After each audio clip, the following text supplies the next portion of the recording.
Hello everyone, online class में एक बार फिर से आपका स्वागत है। आज हम 9th क्लास का चैप्टर नंबर 4 कर रहे हैं, जिसका नाम है दो चरों वाले रैखिक समीकरण, linear equations of two variable.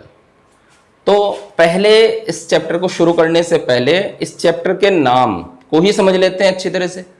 देखो, इसने कहा दो चरों वाले रैखिक समीकरण। सबसे पहले बात करते हैं, ये जो लिखा हुआ है चर, तो दो बातें होती हैं, एक होता है चर, एक होता है अचर। देखो, चर से आपका मतलब है चर, चर मतलब चलना यानी कि बदलना।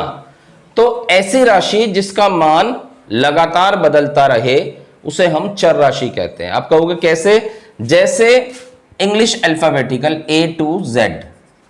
मतलब भाई हमने हर सवाल में ऐसे किया है, जैसे हमने मान लिया कि भाई एक सवाल दे दिया 3x + 4 ये दे दिया और कहा इसमें x का मान बताइए। ठीक है, अब x का मान, अब हमें तो पता नहीं x का मान क्या है। किसी सवाल में x का मान 2 आ रहा है, किसी सवाल में x का मान 3 आ रहा है, किसी सवाल में x का मान -5 आ रहा है। तो इसका ये मतलब हुआ कि ये x का मान फिक्स नहीं है, यानी x को देख के मैं ये नहीं कह सकता कि इसका मान 2 आ गया, इसका मान 3 ही आएगा। भाई ये तो कंडीशन के हिसाब से है, इसके हिसाब से है कि इसमें क्या दिया हुआ है। भाई 3x + 4 इसका आंसर कुछ आएगा, 5x + 7 इसमें x का आंसर कुछ और आएगा। तो इसलिए इसमें जो x वैल्यू दे रखी है इसे हम कहते हैं चर राशि।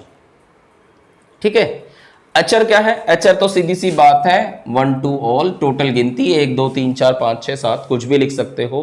अब अचर क्यों कहता है? अचर इसलिए कहता है, ये जो 4 लिखा हुआ है ये आज भी 4 है, कल भी 4 होगा, परसों भी 4 होगा, ये हमेशा 4 ही रहेगा।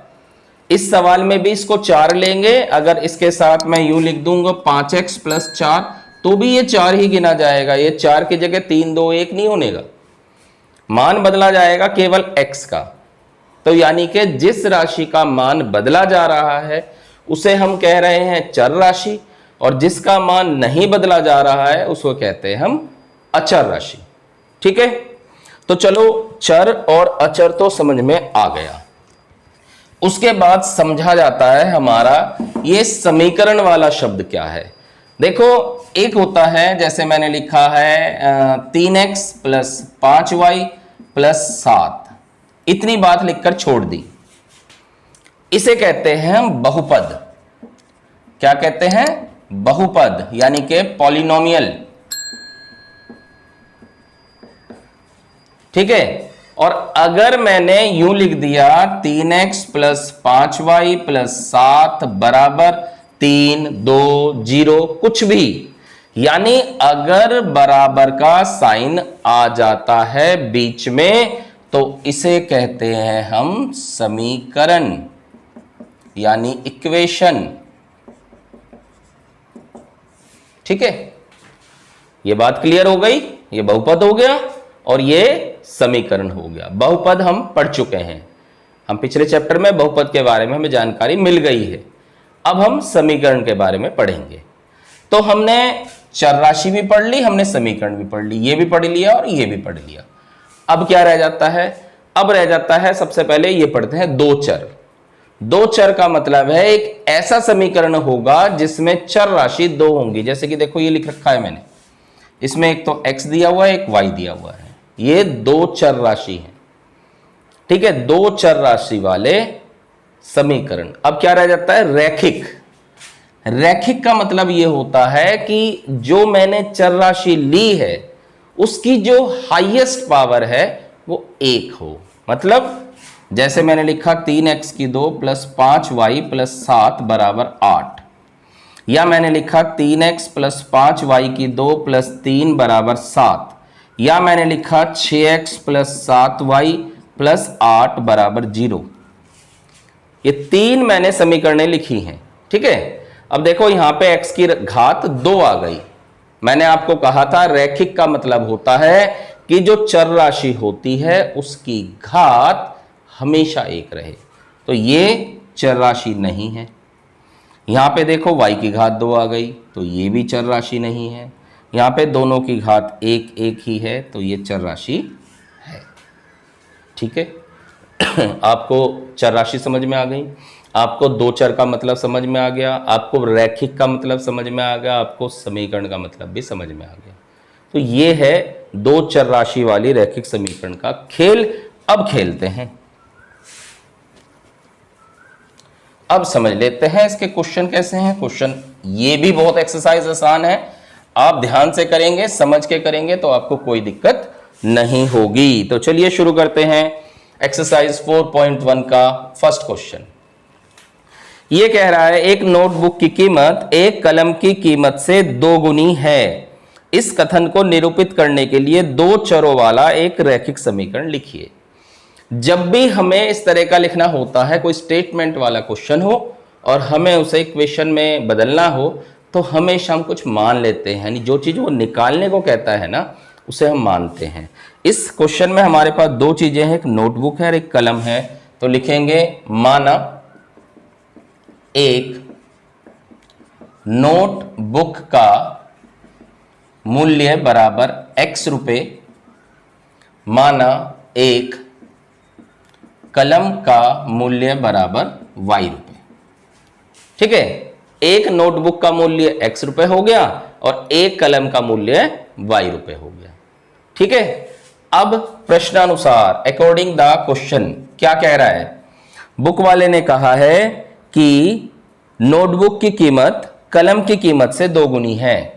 नोटबुक की कीमत कलम की कीमत से 2 गुनी। नोटबुक की कीमत x है, कलम की कीमत कितनी y है और इसका 2 गुना। इसको इधर ले आएंगे, x माइनस 2y बराबर 0।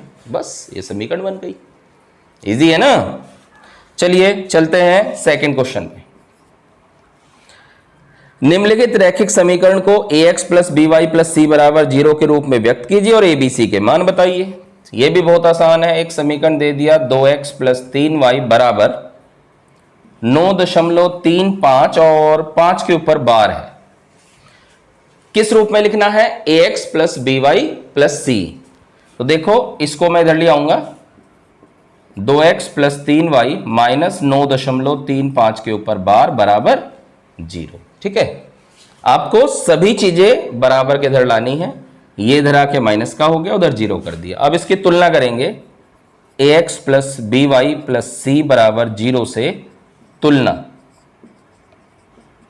तुलना में क्या होगा, देखो x का गुणांक है a, यहां x का गुणांक है 2, तो a बराबर तो आ गया 2।